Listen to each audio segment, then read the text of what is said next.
This conference will now be recorded. So in the last class, like yesterday, we were talking about the commands, the basics like working with a staging area, working with the repositories, working with a local repository, right? This is what we have learned. What is working directory, right? These are the things we have learned. And everything, whatever we are doing, we were doing on this EC2 instance. It's a Linux instance on AWS, right? And see, there were, whoever are new to these concepts, there were still some confusions about where are we executing the command and which environment is it, right? So let me take a few minutes here, maybe 5 to 10 minutes, to help you understand the environment where we are working. See, this is our EC2 instance. Okay, we were connecting to this instance via PuTTY.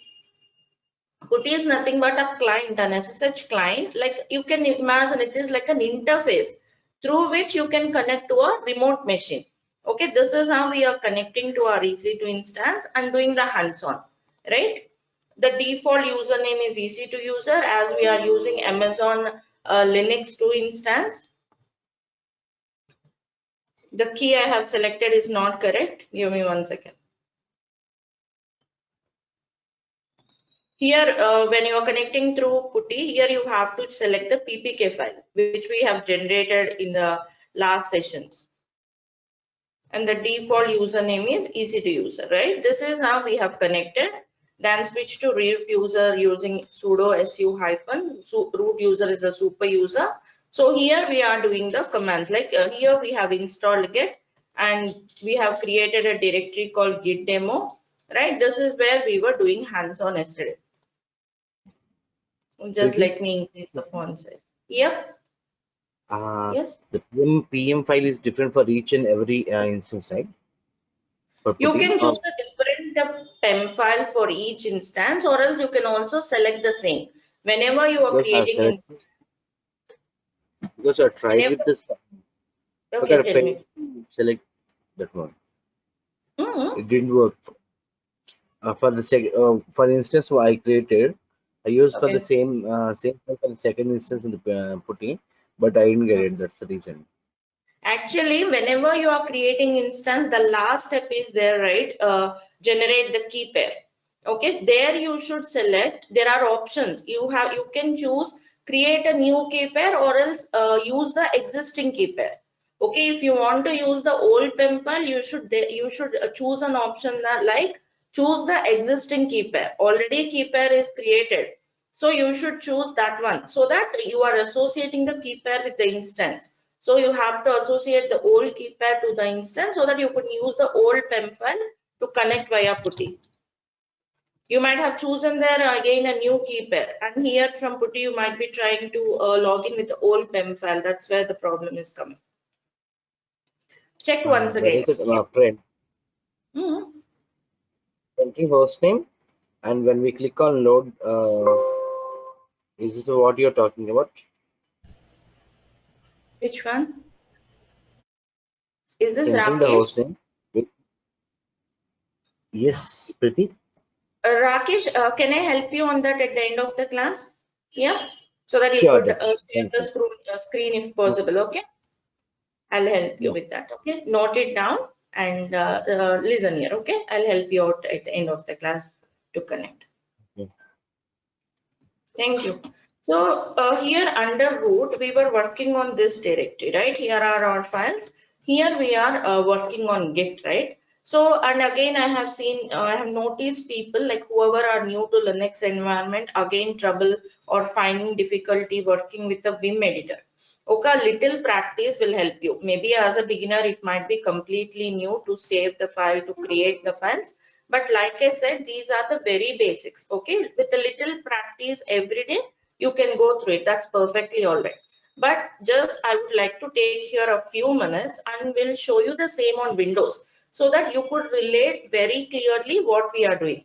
See, here I'm creating the files, I'm managing, I'm trying to version control them via Git, right? We were running Git status command, a Git log, adding the files and so on, right? The same thing, Git works on Windows also. Okay, Git works on multiple operating systems. Till now, I have installed Git on Linux and I was working on it, right? You could also install Git on Windows, like I have shown you Git on Windows. Go to the official website. This is the Git official website. So here you could see, when you see download, it will download an exe. Okay, when you install the Git, when you run the exe, Git can be installed very easily by going through the steps like next and all. Okay, it will take you through the further steps. Install Git. Once you install Git, you will get something like Git bash. Okay, so Git bash provides you the command line experience for Git. Meaning, instead of working with the files and folders on your system, suppose this is my system, right? Instead of using this UI, you could also you could also use this Git bash as a command line to work with the files and folders. Okay, so yeah, you could from here using the PEM file, you can connect to this EC2 instance and do it like I have shown you on the first day. That's another method, like SSH -i the PEM file and connect to the instance. That way you can work on it, or else on Windows or itself you can work with Git. But to get you familiarized with the Linux environment, we were doing everything on Linux. But quickly, let me show you whatever I did on Linux system yesterday. Quickly, I'll do that in Windows. Okay. So see here, let's suppose I want to manage some folder on my Windows. Okay. Let's suppose I'm a developer. So go to this path from your Git bash. Okay, now I am under this desktop. I believe you all could see the font, but let me increase it. Okay, so here I would like to create a directory. Instead of doing it from UI, I could do from this command line git bash. Let's say my new directory. Okay. Can you see here directory was created? You can see whatever I am doing, you could see here on the UI, so that you could just follow along very quickly. So I'll just show you quick things here. CD my new directory.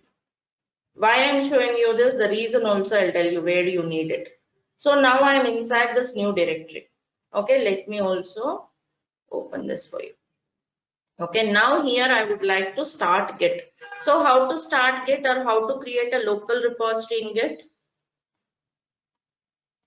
Have you all done hands-on? Can you help me with those commands? Exactly. So yes, Git init. Okay, it will create an empty .git directory. Can you see that at the back end? You see the UI. Okay, the representation of the commands you could see clearly. Whoever are new to Linux environment, you could relate here very easily what we are doing. Okay, .git is there. Now I would like to create some files. You could use any editor. Okay, I am creating Vim, let's say index1.html. Okay, let's say here I would like to write skpy, the header. This is my first file. Let us save this. Okay, can you see there file at the back end? Now you see the status. See untracked file. So again, like add it, git add the file name. Okay, now git commit -m, let's say first file, some commit message. All these commands we have learned yesterday, so I'm not explaining them, but yeah, now just check here git status.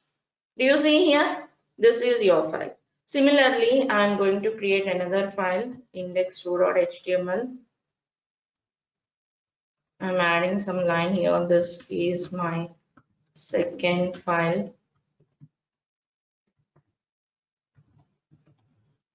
Okay. Have I saved it? Okay. Yeah. Now check the status. What should we do? Where is this index to? Where is this index to? We have learned these concepts yesterday. So you could in working directory. It is in the working directory. See here untracked file, right? To track it, it was asking us to add and commit. Yeah. Let me add it. Git add index2. Okay. Git commit -m, and let's say added second file, some commit message.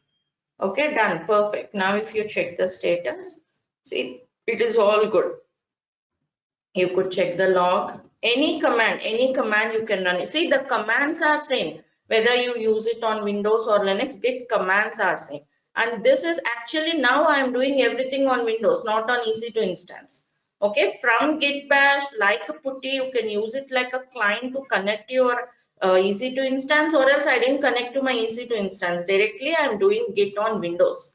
Okay, this way also you can practice if you wish to.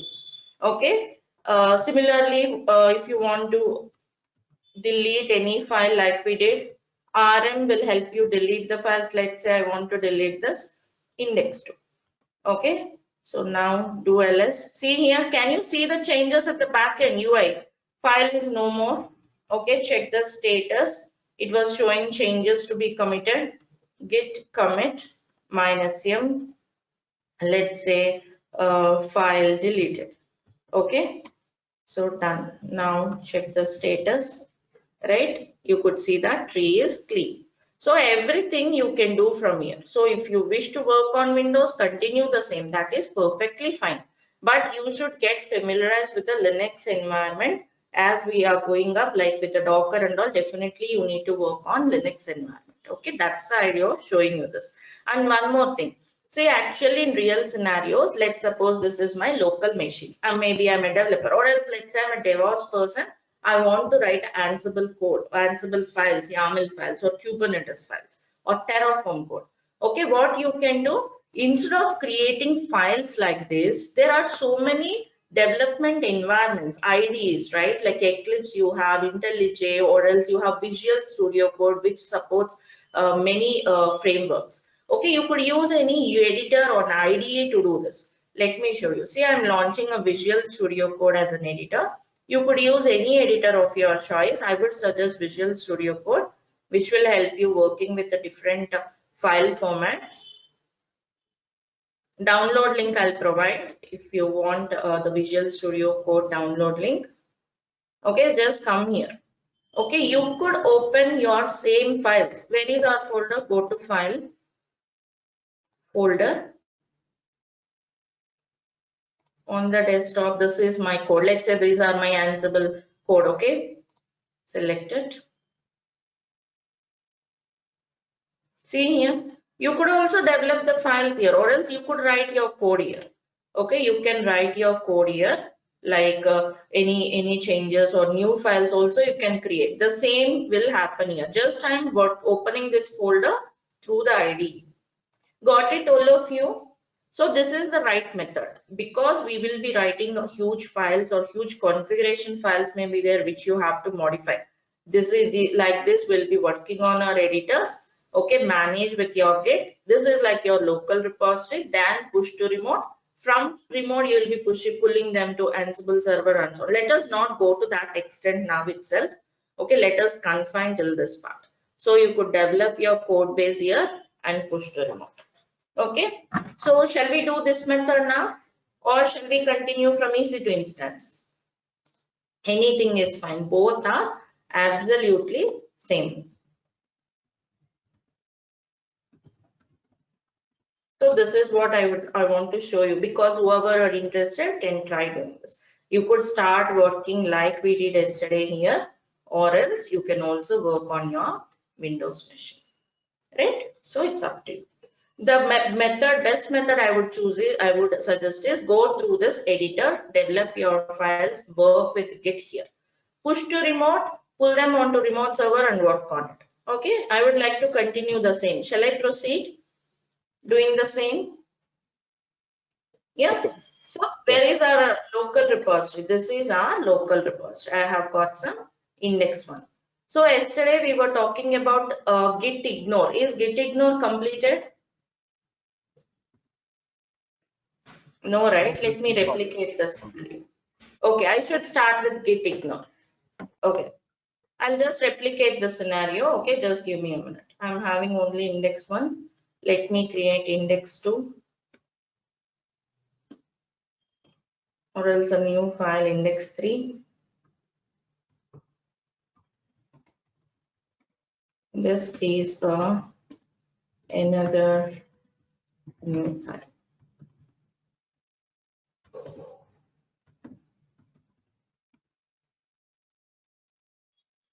Now just add the files. These are the commands we have dealt with yesterday. So I'm just going to the scenario. Let me commit this new file. Some dummy commit message I'm giving here. Done. Let's check the status. Okay, I'm having 2 files and it was all good. So yesterday we were talking about a scenario like deleting the files, right? Suppose I want to keep the file, let's say index3 is some documentation. Okay, I want to keep it in the working directory but delete it from the repository. What is the command to delete from local repository but keep it on the working directory? Yesterday also we have done with it. Can anyone help me with the command if you completed your hands-on? rm -cached.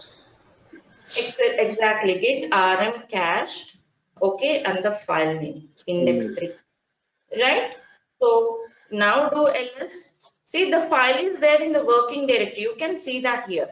But if you do git ls files, right, you don't have index3. Okay, your file is deleted from local repository.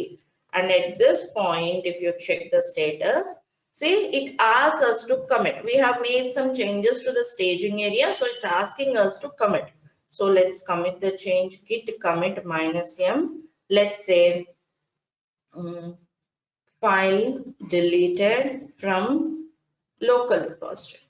Okay, can you all see the commands, or should I increase the font a bit more? Let me know. Okay, if the font is not legible, please let me know. Font size I will increase. So fine, done now. So I have 2 files in the working directory and I have only 1 file in the local repository. Perfect. At this point, if I check the status, yes, this is where we stopped yesterday, right? Till this part we have done yesterday. So now tell me, okay, I have got this index3. Okay, file is here. Why is this message? Why I'm seeing this? As simple as that, because it is not there in the staging area and local repository. Means it was working like a new file, right? Means as though I have just created this file, but I didn't put it into the staging area and local repository, correct? So it will keep on showing us because this is my local repository. This is where I did git in it. Git will be keep on tracking whatever files you have in this directory. Am I correct?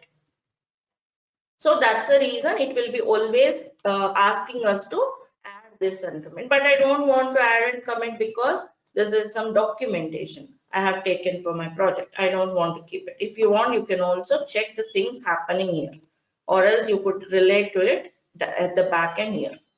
Anything is fine. Okay, now coming back. So yeah, I don't want Git to track this file, because see, always Git will be asking me to add and commit. I don't want Git to show this message. I don't want Git to track. Can we tell Git not to track any files? Because whatever files in this particular directory, where are we? We are in this new directory is my project where I did Git in it. So it will be tracking whatever files present here, but I don't want it. So I don't want Git to track this file. Can we exclude certain files from getting tracked by Git? Yeah. Yes, we can do that. Yeah, we can do that via something called .gitignore, meaning create a file called .gitignore. What is this .gitignore? In this file, you will be writing whatever files you don't want to be version controlled. Means create this .gitignore, see at the back end. Okay, put the file names whichever you don't want to get version controlled. I don't want index3 to be version controlled, right? So place this file, means you have to write the files whichever Git you don't want Git to track. Maybe the real use case, the real scenario of this Git ignore is in the projects like maybe Terraform. If you take, okay, there might be some backup files, state files available. Okay, you don't want all those to be version controlled by Git. That is not required. There might be some huge files which need not be version controlled in the project directory. Maybe some log files, some exe files. In DevOps, we'll be using this .gitignore to ignore certain Terraform files. As we go to Terraform, I'll show you that. So this is how you can ask it to ignore. And if there are huge number of files, you could use some wild characters like star.log files or else star.exe files. All those files, star means any, all those files with extension .exe will be ignored, means will not be tracked. Okay, I'm repeating, in your project there might be some log files, executables, or else there might be some files, huge files which need not be version control, maybe like build files and all. So you could add them in the .getIgnore and save the file. Okay, so done. Okay, now if you check the status, see, it is showing, it is no more talking about index 3. Do you see that? It's not showing any message regarding index 3, means it has stopped tracking it. But it will show getIgnore because .getIgnore is also a file after all. Okay, so what you can do? Git add .getIgnore and commit. Please keep muted unless you have a question. Please keep muted. Add ignore file. Okay, done. Now if you check the status, git status, it was clean. If you see ls here, okay, see ls only 2 files. Of course, if you check the hidden files list, .getIgnore is there. Index 3 is there in the working directory. It is not there in the local repository. Git ls files will show the files in local repository. Index 3 is not there, but still it's not tracking it. Understood everyone? Now got it clear, all of you? So this is how .getIgnore can be used to exclude certain files from getting tracked. Clear with this scenario? Yeah, yes, Can we Preeti. ignore? Everything is clear. Yes, Pallavi, Rakesh, please speak one by one. Please tell me. Yeah, Pallavi. yes, Preeti. Everything is clear. Okay, okay. Thank you for confirming. All right. So Preeti? this Yeah, is sure. about, Excuse me. We can only clear from the ignore the files from the working directory. Or we can also ignore from the staging area also. sorry. Okay, you want to ignore, no, not from staging area, from the working directory. Whatever Yeah. files you have in the working directory, you can get them ignored through .getIgnore. If you are having anything in the staging area, if you want to unstage them first, you can restore the file. Okay, once you restore it, restore command will help you to discard the changes in your staging area. Then they'll be added into your working directory. Then you can again exclude them from tracking. Okay. Yeah. So this is about how .getIgnore works. And now if you check, okay, see here I'm having a bunch of commits, right? So so every commit is like whatever commit message we have added, it was showing. What if you want to undo any particular commit? What is meant by undoing? What is the undoing? Dictionary meaning of undo. What is meant by undo? Like reversing the thing, isn't it? Suppose let's suppose you have created a file. Let's suppose there is a commit. In this particular commit, I have created a file. Okay, when you undo it, the file will be deleted, right? Suppose in this commit, I have deleted a file, isn't it? Whenever you delete, we have also committed. So when you undo it, undo means reverse. Reverse happens. When you undo it, the file will be created back, right? This is the general dictionary meaning of undo or reversing. So similarly here also, you can undo any particular commit. Okay, this is what is called reverting. You can revert, right? You have reverted, you have committed some changes, right? If you look into your commit history, do git log, it will show you the commit history, a brief history I'm checking. See, we have deleted some file. If you want to get the file back, you could undo it. See, here also we have deleted it. Undo this commit, which is revert. So let us undo this. I'm undoing this particular commit ID where I have added ignore file. Let's see what happens. I'm having as of now .getIgnore is available, right? Now git revert this particular any commit ID of your choice. Git revert the commit ID. So what happens now?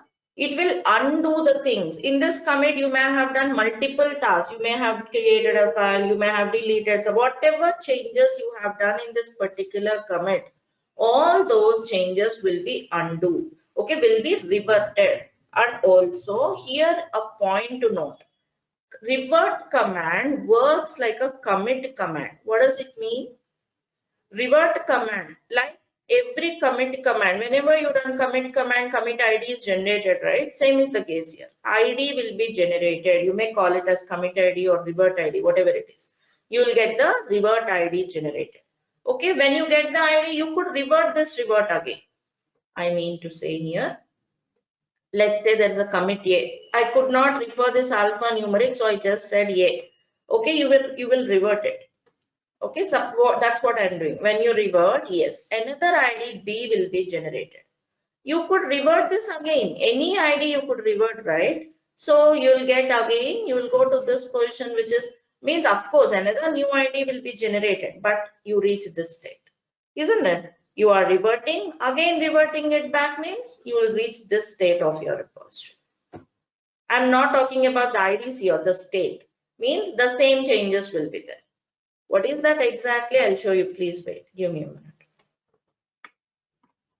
See here, I'm reverting. It will prompt for some revert message like commit message. Just give some message. Let's say reverting the changes. Okay. Let us save this. Okay. Done.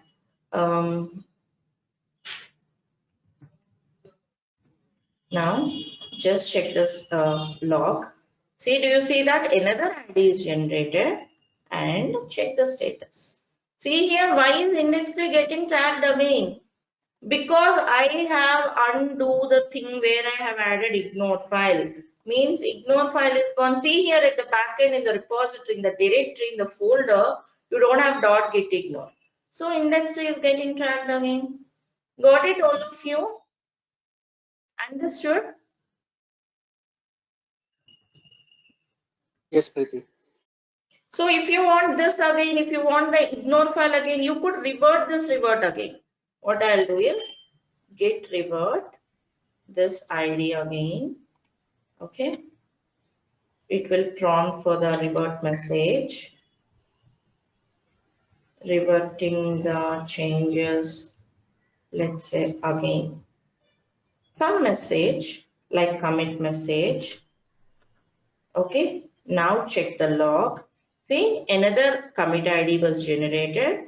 Also, if you check the status, see index 2 is no more tracked even though it's in the working directory because .git ignore is back. You always check here. See, I'm showing this at the back end so that everyone could follow along. Okay, so that you are seeing the UI of your files and all.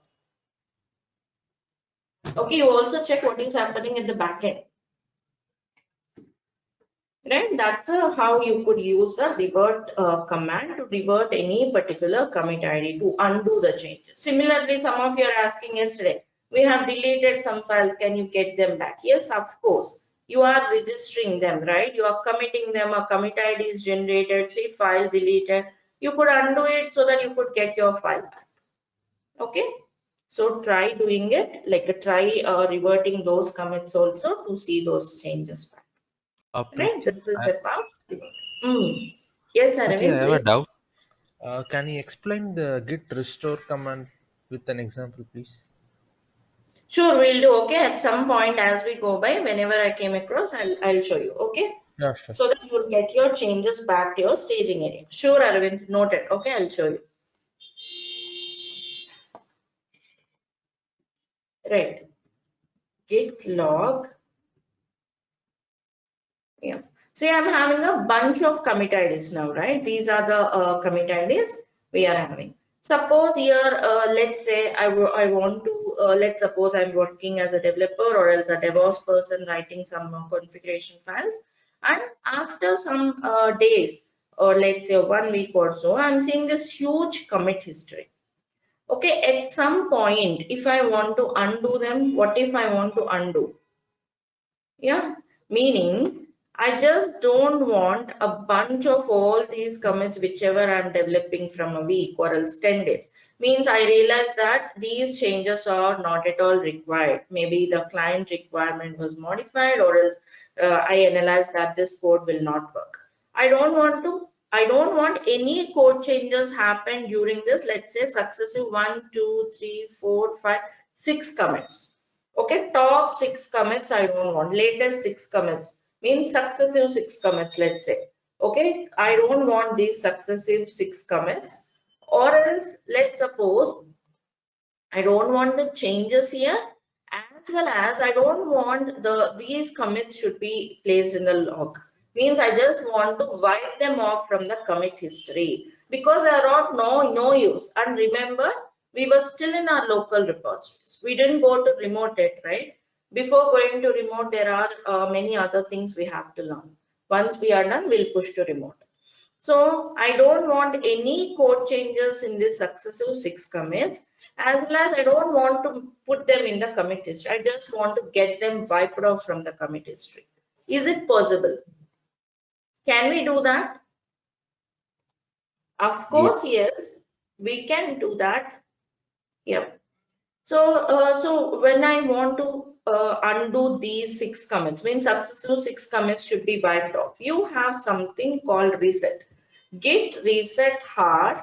Okay, when you can do like from the top head tilde, whatever commit IDs you have, head tilde 5 or 6 or whatever, you could do this way. And when you reset, what happens? Successive 4 commits, head tilde 4 means top 4 commits will be wiped off, these 4, and you will get only this history. And at this point, what happens is there is a pointer called head. Okay, head is a pointer in Git. Head is called as a pointer in Git, which will point the topmost commit in the current branch, right? This is the latest topmost current in our branch, right? Your head pointer will be here. When I do reset, what happens? Your head pointer will be pointing this one, isn't it? So your head will be reset. Your head will be changed. That's what reset command does. And remember, this reset is a most powerful and destructive command. Meaning, unlike revert, it will not generate any new commit ID. Do you remember revert just now we did? It will be generating a new commit ID whenever you run. So with that commit ID, you could revert again and get the changes back, but that is not possible through reset. Okay, it's a destructive command. It's a very powerful command. So you should use it very carefully if you are very much sure you don't want them anymore. Okay, let me run this. So you could do git reset here tilde 2. I'm just doing 2 commits. Now check the log. See here, first 2 are gone. This becomes the head pointer. Head is this at this point. Okay, or else you could also do head tilde 2. Let's suppose now I want top 4. Okay, again head tilde 4, or else there is another way. Whichever you want to be the topmost commit ID, that commit ID you could put. Both are same. Head tilde 4 in this case, or else whichever becomes the topmost commit ID after removing these 4. Both are same. You could do like this, or else the commit ID which becomes the head pointer. Okay. Now I'm doing this. See, head is now changed again. If you check the log, see here only 2 commit IDs I have. Everything else are lost, completely, permanently gone. You could not get them back. Okay. And if you check the status, yes, of course, because we deleted index 2, everything is gone, right? So that's why you are seeing index 3. Right? Got it, all of you? Because I have removed everything where git ignore is created. So understood the reset command, everyone? If you want to add it, I'm adding this file and git commit -m, let's say HTML file. Okay, I'm done. Understood the reset command, all of you? Now I have got this bunch of logs. Yeah. Yes, Preeti. So Can this you is about the reset command. This is reset hard. See, there are also other types of resets, but as a DevOps person, maybe you don't need it unless you work rigorously with the files. We don't need that, but I would like to give you a small explanation of other types. Okay. Changes also, Arvind. Not only the from the log history, changes are also gone. You could see here. See index 3. I mean, yeah, .git is gone. Do you see that? Yeah. Changes are also gone. Not only they are removed from the log history, whatever changes happened during those commits were also gone. Everything was gone. Okay, let me show you. See here, git log. One line. You could again reset to this. Only you want this one. Okay, reset head tilde to. Only you will have this particular change. Okay. And let me can show you you. revert the reset changes, Preeti? Sorry. Can you revert these reset changes? No, you cannot. That's what. These changes gone or gone forever. You could not get them back. That's why it's called destructive command. Warning for everyone to use it carefully. You cannot get them back. No way. Okay, git reset hard. I just want only this to be my topmost commit. Okay, check the log first. Only this. Also check the status. Okay, it's good. But see here. Oh, sorry. See here. Only index 1 is there. Got it, Arvind? Changes are also gone. And the log is also wiped off. Preeti. Right? That's a reset command. That's how reset works. Okay. Now, yeah, this is a reset hard. There are also other types of resets. You may not need them to do hands-on. I'll just give you a gist of them because there'll be a lot of confusion over this concept. So I think this chart will help you. Maybe at any point of time, if you want to have some idea, see here. Types of resets are, you have hard reset, which we have seen. You have soft reset, and also you have mixed reset. Okay, how these resets work? See, this chart will eliminate any confusions over this concept. Local repository. Okay, this is an advanced concept where people will have a lot of confusion over. When you do hard reset, your changes are gone from everywhere. Okay, they are completely wiped off. But when you do soft reset, they are removed from the local repository, but your changes will be here, available here in the staging area. So if you want to get them back, it's possible, right? How to get the changes back from staging area to local repository? Commit. That's all. That's all. By committing, you could get them back. And mixed reset is your changes will be removed from here and here. Your changes will be in the working directory. Yes, of course. Again, if I want to get them back, possible. Add and commit. So those are the different types of resets. Maybe as a developer, if they are working rigorously with the files, if they want to manage the code base, they may be used. For us, we don't need to go to that extent. But if anyone interested, you could try doing hands-on. Instead of hard, put the flag soft or mixed. Then do git status. When you do git soft reset, you will see the changes in your staging area. Means when you do status, it will tell like changes to be committed. Okay, when you do mixed reset, it will tell you like add and commit, like unstaged changes. Okay, try doing that. If anyone interested, you could try them as a homework for you. Okay, just try experiment them.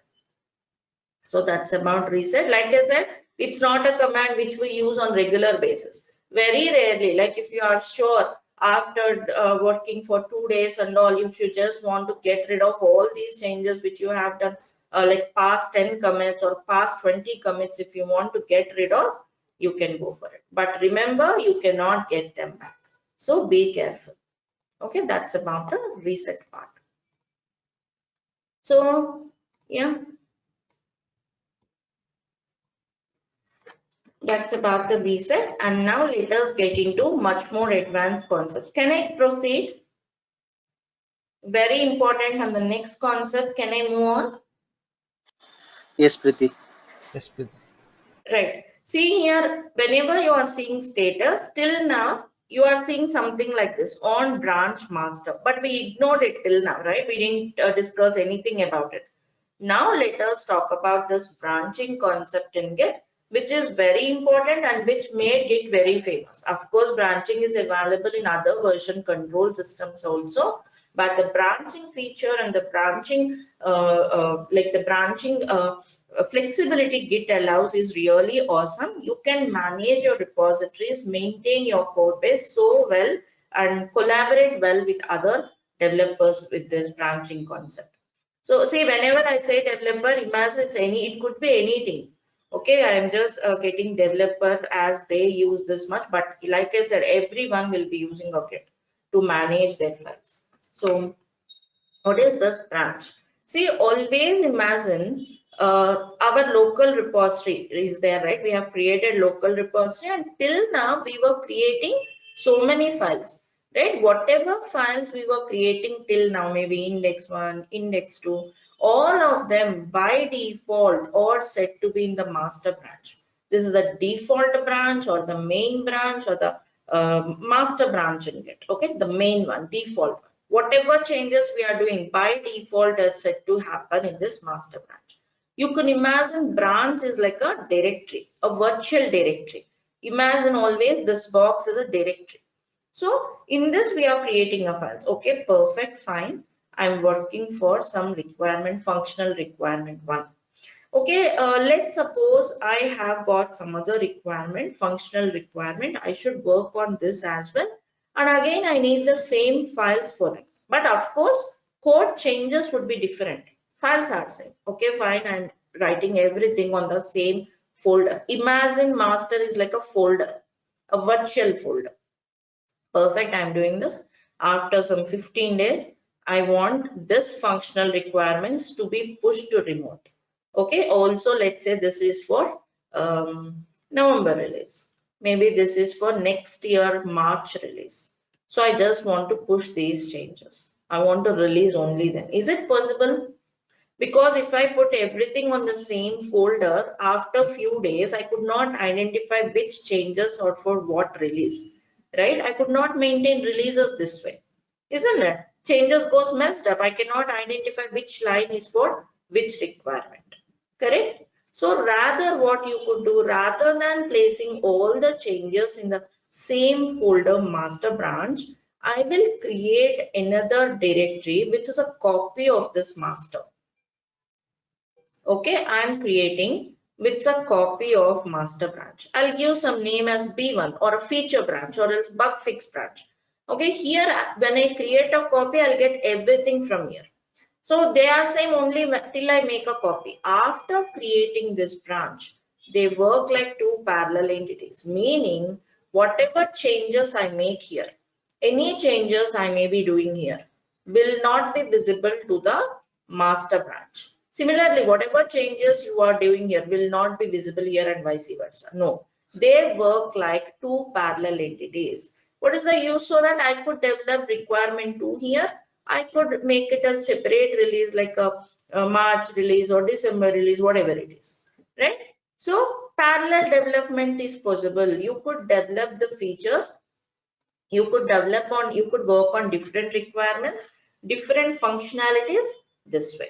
Right, so this is one of the use cases for branching, to maintain different releases, to maintain different versions, or else depending on the project. Okay, each branch may be allocated to a separate developer. Okay, each developer may be assigned a separate branch. And one more thing, in the real practice, we don't work on master directly. Master will be for production deployments. You keep it aside. You don't directly work here. You work on other branches like B1, B2, and so on. Develop the code here. If they are doing fine, with the request after review, you will push them to master. Master will be for production, for end user, like to deploy the application to production environment. So don't mess up master. That is the general practice and the best practice in real projects. Okay, rather than master, you just create a branches and work on them. Okay, so yeah, for releases you can use it, for different developers you can use it, or else let's say there are lot many bugs, immediately we have to fix them and push to the production or whatever. So bug fixing branch, you could create a separate branch, make the code changes here and push them immediately, right? So for bug fixing, you can have a separate branch, or else some enhancements, modifications you have to take over immediately. You can maintain a branch. And yes, branches could be for temporary purpose, or else permanent branches could be there. Like I said, if there are releases, yes, you may be maintaining permanent branches. Or else, maybe I don't want to mess up some branch. Let's say B1, B2 are there. I don't want to mess up the code here.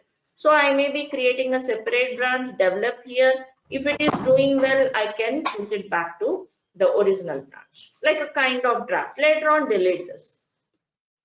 Right? So there are several use cases and scenarios. It depends on the use case, whether you want to work it like a draft or else you want to use it like a permanent purpose. Right? This is the concept of branching.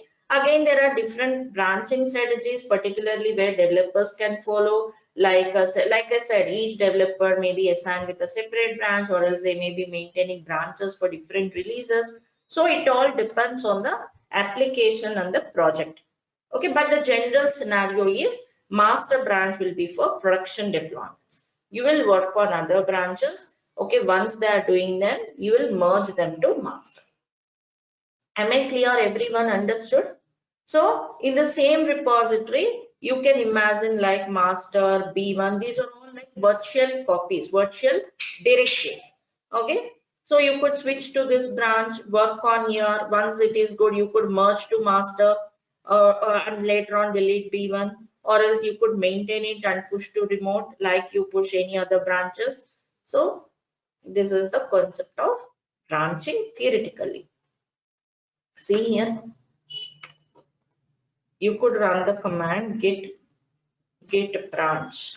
It will show you the branches available. As of now, only one branch available, right? See, that's a master branch. And let me do one thing. Yes, it was all good.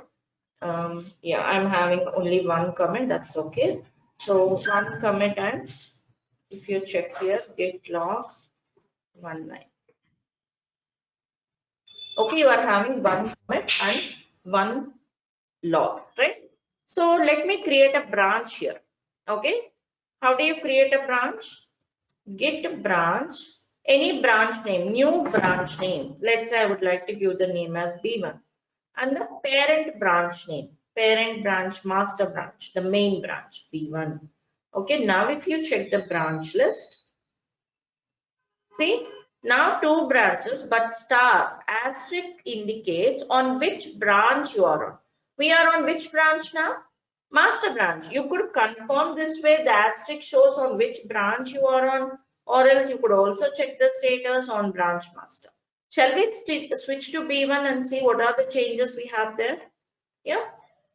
Let us switch to B1. How do you switch the branch? Git checkout B1. See, switch to B1. See, once you switch to B1, whatever commands you run here are all applicable to B1. CLS, yes, it's a B1 branch. Also, check the log. Log means B1 log, or else you could also put the branch name here. See, log is copied. You have got the files copied, everything onto B1. Shall we do one thing here? Shall we create some new files on B1? Yeah, because let's say B1 is like a draft. I would like to develop some code here. Okay, I'm creating some file on B1. Index2.html. This is a new file created on B1 branch. Okay. You could also use your Visual Studio Code to write these files. You need not use Vim editor. Okay, but make sure you know how to work with Vim editors, because in Linux, if you want to modify any files, you need to have an understanding of it. So yeah, file is there. Okay, two files. Check the same old story. See, on branch B1, but it is an untracked file. So the same commands, the same concept applies. What should we do? How to add this file? What should we do now? Git add. Obviously, yes, add this. Okay, again, if you want, you could check the status, check at the back end. Do you see at the back end? You are seeing index 2. Okay, also, let us see here, git status. See here the status on branch B1. Do you see that? Okay, again add it. Git commit -m. See here. Git restore stage the file name to unstage. If you want, we have staged it, right? Even this is the command. If you want to remove from staging, you could apply this command. But let me commit it. I'll show you in some time. Git commit. Let's say on B1 branch. Okay, done. So I have got the ls2 files, and if I check the log, git log 1 line, yes, I have got 2 commits. Perfect. So now tell me one thing, is this index 2 and is the second commit available on master? Will they be available on master branch? No. Yes. No.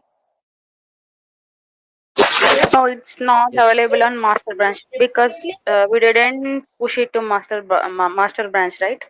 Yes, they work like a parallel entities. Like I told you some time back, whatever changes you make in one branch are not visible in the other one. They work like two parallel entities. They help us to have parallel development. So perfect. Let us check it out. Shall we go to master branch? How to switch the branch? See here on which branch you are on. You are on B1 branch. If you want to switch the branch, check out master. Okay, we have switched to, see here at the back end. Do you see that? Because you switch to master, it will show you the content of master. ls, only index 1. Check the log of master. Only one commit ID will be there. See, perfect. It was working as expected. But let's suppose, okay, B1 is like for a draft purpose, like temporary purpose. I have developed the code there. It was doing good. Now I want to move them to master. Like that's called merge. Okay, merging, integrating changes from one branch to another is called merge concept. So how do you merge? Git merge. Okay, the source branch name. What is the source branch here? Source, actually the syntax is source and destination. I'm cancelling it, just I wrote the syntax. So it's like a git merge. What is the source? From where we are B1. getting changes is the source B1. Destination is the master. I want to integrate into master branch. So run the command. See here, can you see at the back end? You can see index 2 also now. Okay, if you check the log, perfect. It was working as expected. Got it, all of you? Yeah, you could see the files. I mean, you could see the log and the master. This is a smooth merge or else a fast forward merge. See here, fast forward, no conflict, no problem. It was merging successfully. There are also scenarios where conflicts will arise. Before discussing that part, understood this everyone? Is this much clear for all of you? Yes, Priti. Can I go for the scenario where conflict begins?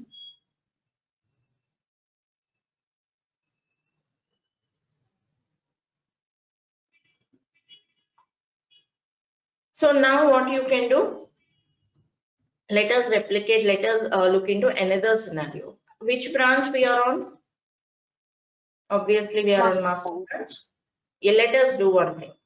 Here I'm going to create some file, let's say some index4.html. Okay, I'm just creating some file here. Let's say this is another new file on master branch. Okay. Yes. So I'm going to have some file here. Obviously, I should add and commit. Let me add this. Okay. Done. I'm just having some commit here. I'm creating index 4 and making some commit here. New file on master. Done. So now tell me, is this index 4 available on B1? Obviously no, right? So let's go to B1 and check it out. Git checkout B1. ls, see here I don't have index 4. I'm not bothered about it also, okay? Maybe it's a separate branch, it's another branch. I have to develop some other code here. So I'm creating a new file here called index 4. Because my code needs the same file, I'm not bothered whether it is present in other branch or not. And then this is a new file created on B1. Okay, you could write some code or some scripts if you want, that is fine. Okay, so let me add this. I'm not running status because by now you know what status message will show you. Git a commit on B1 again. Done. Okay, let's suppose, okay, I'm done with my changes on B1. I would like to go to master and I would like to merge the changes to master because like I said, master is the main branch. Maybe B1 is like a draft. I have made some changes. I would like to push it into master.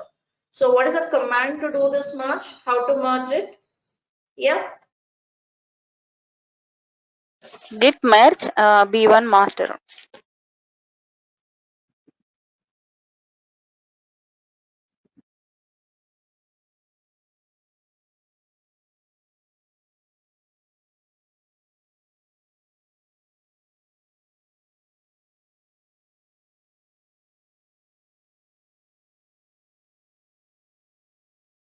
Hello.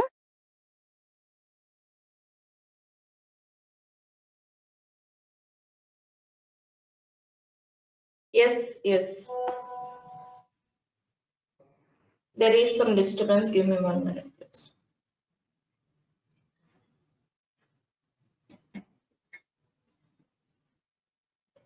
Yeah. So yeah, we have switched to master. Now I would like to merge, right? So git merge B1 and master. What happens now? What will happen now? What do you think will happen now? Can So it both merge ends the same. successfully? Can it merge successfully? No, because in both branches we have same file, no? Let us see what it will tell us. See, conflict. Merge conflict in index 4. Auto merging failed. Automatic merge failed. Fix the conflicts and then commit the result.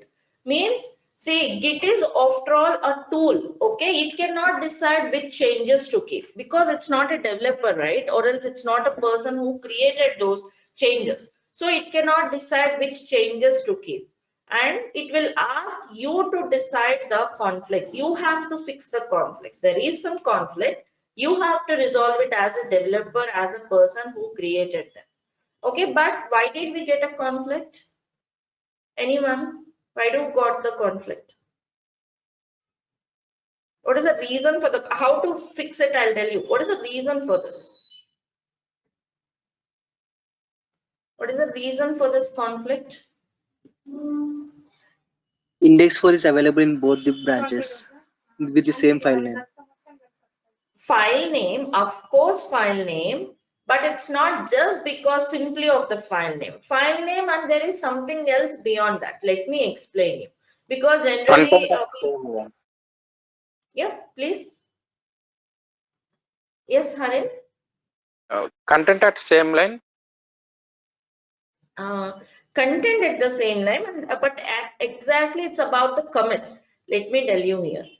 See, this is our master branch and this is our B1. Okay, let us analyze what is happening at the back end because if you don't know what is happening at the back end, okay, you don't know how to fix it or else you may not understand the reason for conflicts, why this is happening at times. See here. We are having these two branches, right? First, what we did, first step is I went to master, created index 4. Agree with this, all of you? Made some commit A. Correct? This is what we did, isn't it? And is this commit available on B1? No. Definitely no, right? Okay, perfect. Then I came to second step is I came to B1, created here another commit called B. And yes, this is again not available here. Okay, perfect.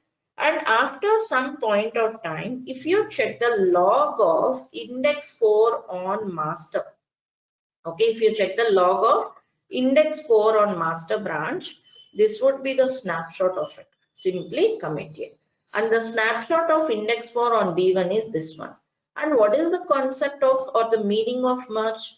Merge means source branch changes should come and sit in the destination branch. Means here B1 changes should come and sit in master. B1 changes means only, imagine this is a box. This box should come and sit here means, does it mean that it should replace this and B should be only available? Git will not do that, right? If Git will do that, Git if overrides, there is no point of using it. So Git cannot do that. At the same time, can it ignore B and just keep A? No, right? Changes of B1 should come and sit here means just B commit should be there. It means that A should be overwritten. Git will not allow that. If Git allows this, there is no point of using it. Am I correct? Got it, all of you? So what is the reason here? Source branch is missing some commits that are there on the destination. See, your source branch is missing commit A, which is there on destination. This is the reason for conflict. Will give me a minute, I'll elaborate it. See, this is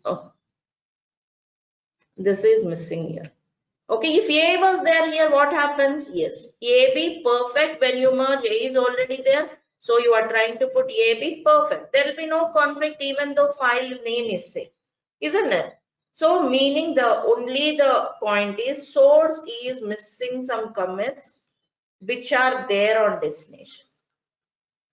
This is the reason for conflict. Of course, same file name, and this is the reason. Even though file name is same, if source is not missing commits, you don't get a conflict. Take some other file, index 1. Index 1 commit A is here because I made a branch here, commit A is also here. Then make some commits on B, then try to merge. You don't get a conflict on index 1 even though the file name is same. Got it, Harin and all of you? This is the actual concept. Generally, people ignore this concept and just go ahead with the same file name, same content. No, this is the actual reason of the conflict concept. Always Git works with respect to the commit IDs. Okay, commits are very important. The commit history is important because it's a tool. It will just check the commits, not just the file names or files and all. Got it now, everyone? Understood the concept behind the reason for the conflict? Should I repeat? Any confusions?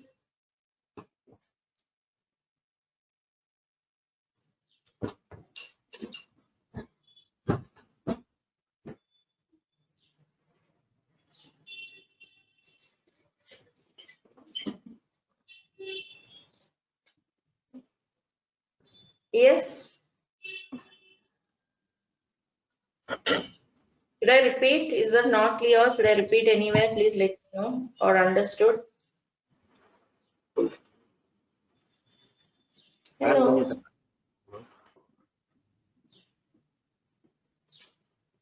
What about others? You could also confirm me via the chat window if you could not unmute. Please let me know. Is this clear or shall I repeat this? It's clear, Preeti. Okay. All right. Thank you for confirming. See here, the point is, in our case, particularly like index file, say I'm summarizing one. See here, this is your master branch, B1 branch. This is having some commit here on index 4. This is not available here. Later on, I made some commit on this file. Okay, now if I'm trying to merge, okay, it will bring the changes of B1 and put it here. But B1 is not having commit A. Okay, so it cannot override A with B or else ignore B. Git cannot do it. If Git does that, no point of using it. So conflict is always a good way. Git is informing us. You have to fix the conflict. You have to resolve the conflict and fix it. Okay, see here. You could check the log of it. Log of a particular file can be checked this way. Git log index 4.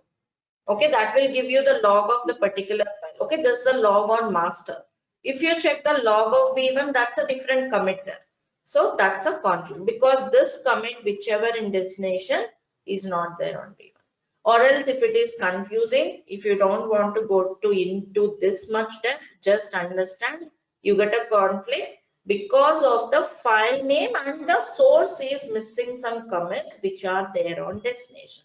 Okay, this is the summary. So just remember this point.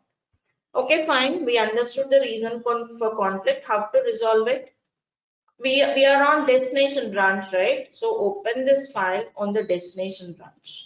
Whichever file you got a conflict, open it. See, open in any editor of your choice. You could also open in your Visual Studio Code. See here, it will show you the contents of both. Can you see this? See, it will show you the contents of both. See, the topmost head indicates contents from the current branch. See at the back end, you could see clearly contents from the current branch. Head means from the current branch master. B1 means contents from the source, incoming changes. So there are also other tools to fix these conflicts easily because there might be huge, you may not be editing them line by line. There are some diff tools, git merge tools. So like a beyond compare, you could see them side by side and resolve it easily. For us, just understand the concept of resolving. That is enough from the DevOps perspective. Just delete them. And means here you could edit your file like how you want to be. Delete all the unnecessary verbose. Just keep only the changes whichever you want to have. Whether you could decide as a developer, as a person, like I have created both of them, right? I could decide which changes to keep, whatever changes you want. Let's say I want only these 2 lines. Put only those 2 lines. Okay, or else I just want only 1 line. You edit the file like how you want the code changes to be and save it. Done. So once I have modified the file. After modifying the file, what you should do in Git? Add and commit. Obviously do the same because it's not a new file. I'm using -a -m conflicts resolved. Okay, done. Perfect. Now if you check the status, yes, it's all done. And if you check the index 4, that's all. So your file is having both the changes because that's how you expected it to be. Clear everyone now? So that's how you may get a conflict and resolve it. See, this is the scenario where I'm showing conflict on my local repository. We'll also see the conflict, how you get a conflict from remote. We didn't go to remote yet. Remember this, we didn't go to remote repository set. Okay. Let me quickly show you the architectural diagram once today, which we discussed yesterday.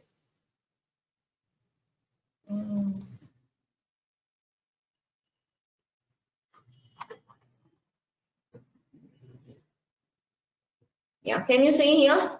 So we were still working on this yellow box, like local repository. We didn't go to remote yet because before going to remote, there are certain things we need to learn. Okay, tomorrow we shall push our code to remote. We didn't do pull and push till now. We were still working on working directories, staging area, local repository.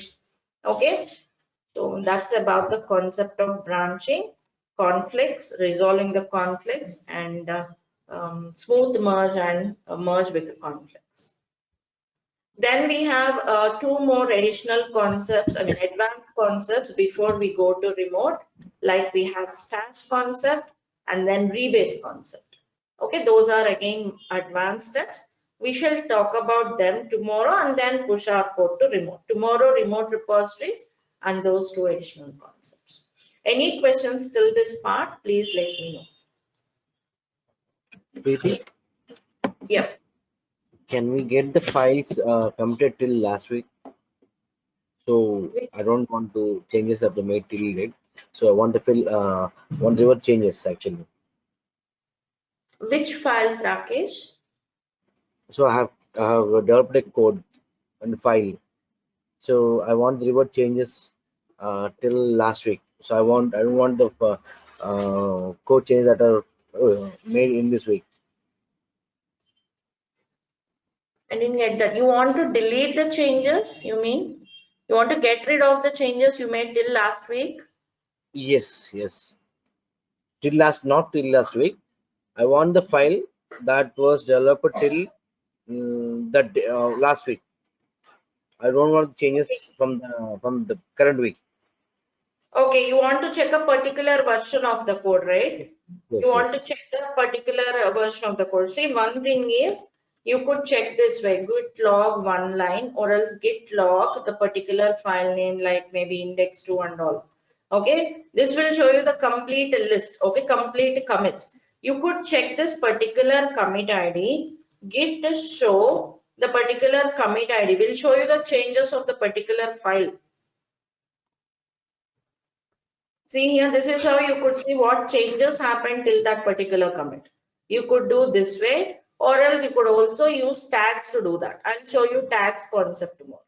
Okay, but this is one way you could check it out. Any particular changes. Or else, like if you're talking about log, if you want to check the log, means changes or changes happened during the particular time period, you also can check it out this way. Git log help. I think there are more.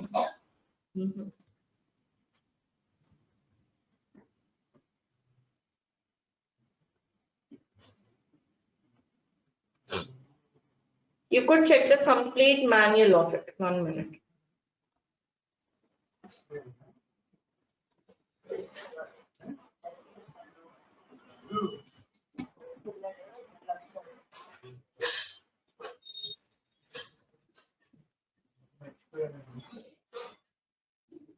For any command, there are lot many flags and options. You could check them with a help manual. The manual will be open when you, yeah. It is working here, but here on bash, I'll check the exact. See here, git log. There were so many flags you could use here. If you check this manual, see there were so many options. If you want to check the commits till date or to particular date, see here, from to a particular a specific time limit. See here, since date, after date. Okay, using these flags since and after, you could check the commits from a specific time period. So there were so many flags here. It's not possible to remember all of them. Not required. Also. This is how you could check them out. Okay, on git bash -- help is not working. Maybe it was. Let me check with one. Git log help. I'll check it out, okay? But yeah, with the 2 hyphens, help on every command, you could check all the different options it provides. About the tags, I'll talk about tomorrow, okay? Tomorrow we should discuss about the tags and see the particular code till a specific point. Any more queries?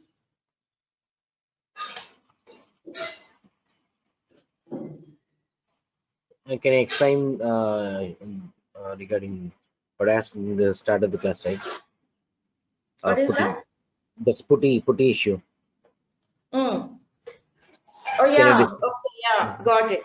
So what is the problem, Rakesh? Have you downloaded the file? And 1 second, please. So that is all for today. If you have any questions, stay back, or else you could feel free to leave the webinar. Okay, thank you all for joining, and I'll share the recording in some time. And Aravind, there is a question. Aravind, I'll come to your question. Okay, please stay back. So that is all for today. Thank you all. If you have any questions, please stay back. Yes, Rakesh, please go ahead now. So actually, I tried to create. Can I share my screen? Is it possible to share my screen? Sure. Share. I'll make you the presenter. Give me a second. Yes.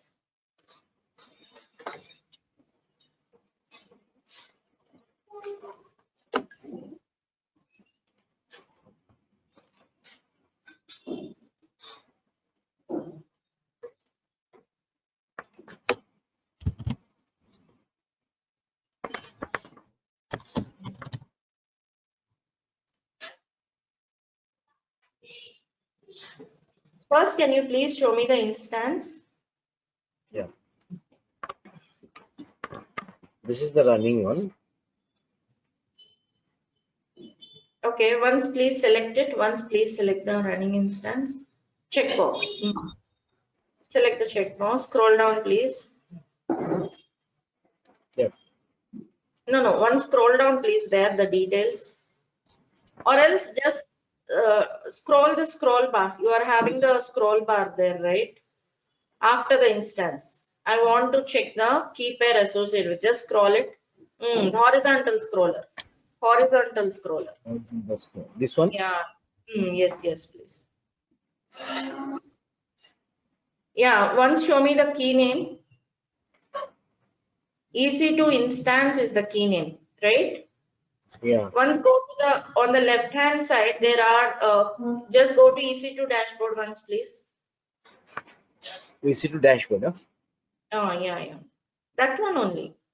Now go to the key pairs. What, ma'am? Key pairs, please. Key pair.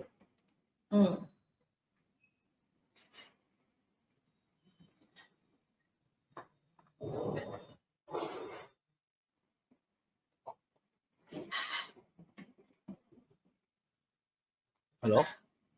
Yes. Yeah, what do you want to do next? Just the name, that's all. EC2 instance test. Okay, that's all. Now you can connect from your putty.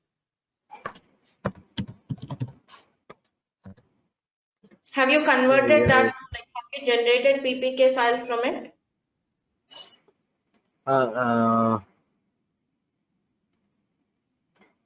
So I'm browsing here. I can see only the AWS putty.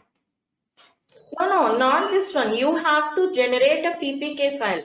Putty will not take the PEM file. From this PEM file, you have to generate a PPK file. AWS Putty, once go there, please. Once again, go to the same, browse and go there. Please, not cancel. No, once again, please go to your Putty.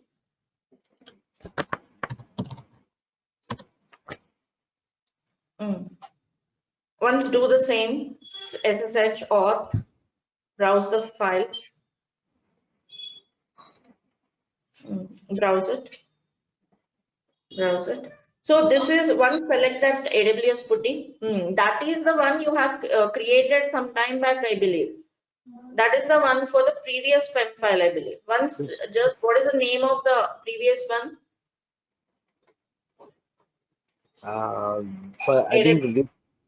I think you have generated the PPK file for the first time, isn't it? Yes. Yeah. So later on, you have used another key pair. For that key pair, you have to generate another PPK file now. Okay. So meaning, see here, Rakesh, see here, whenever you are creating instance, there will be an option to whether you want to create a new key pair or else whether you want to create an existing key pair. Okay, if you are choosing an existing pair, you could use the existing PEM file, means existing PPK file generated for it. Let me show you. 1 minute. Let me, I'm just disconnecting you as a presenter, Rakesh. I would like to show my screen once.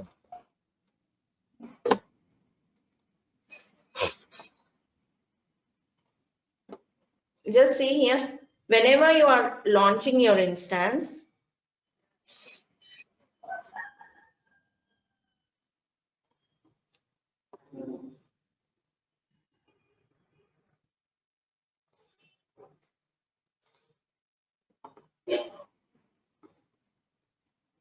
just go there. I'm just leaving everything. See, it is asking you to select an existing key pair or create a new key pair. Okay, if I am choosing an existing key pair, already key pair is there. Okay, I have downloaded it some time back. Earlier, I have downloaded it like few days back. It's this PEM file. Okay, this one. For this, I have created corresponding PPK file. Using Puttygen, I have generated this PPK file. So I should use it.